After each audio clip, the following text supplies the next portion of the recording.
চিন্তাধাৰাৰে আৰু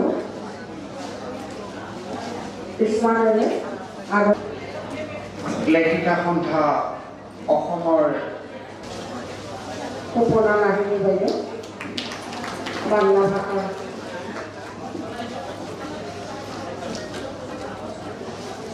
আমি নিউ কণ্টিনৰি গগৈ বাইদেউক নিমন্ত্ৰণ কৰিছোঁ মঞ্চলৈ। তেখেতে ছয়ীদ পাৰভেজ হুছেইন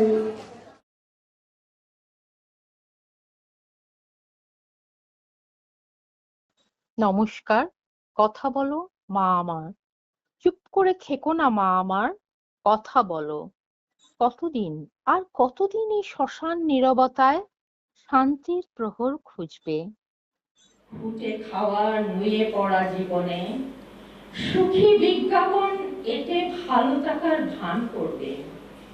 চুপ করে থেকো না মা আমার, কথা বলো।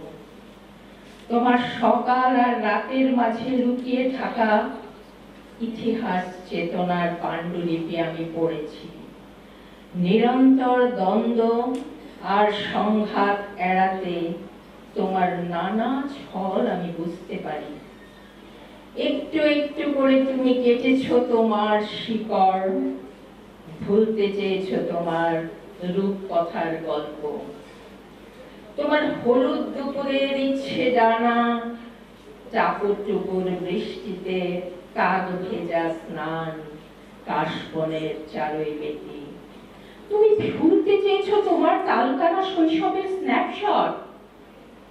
সেই যে তোমার গায়ে অল্প অল্প শীত নামছে, ছেঁড়া লেপের তলায় বাসা বেঁধেছে ইঁদুর ছানার দল।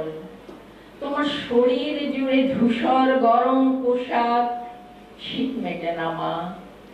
সন্ধে হলে নিভু নিভু আঁচে রুটি আর বেগুন পোড়া শালটা মামি ভাঙতে চেয়েছিলে তুমি। একটু একটু করে নিজেকে বদলে নিতে চেয়েছিলে। এই নষ্ট সময় ক্রমশ নির্বাক করেছে তোমায়। মা, আর চুপ করে থেকো না, এখনো সব শেষ হয়ে যায়নি। চোখ মেলে দেখো, লাল মাটির পথ ধরে এগিয়ে চলেছে স্বপ্নের মেয়েরা। চলো না মা, আমরাও হাত ধরি। নমস্কার।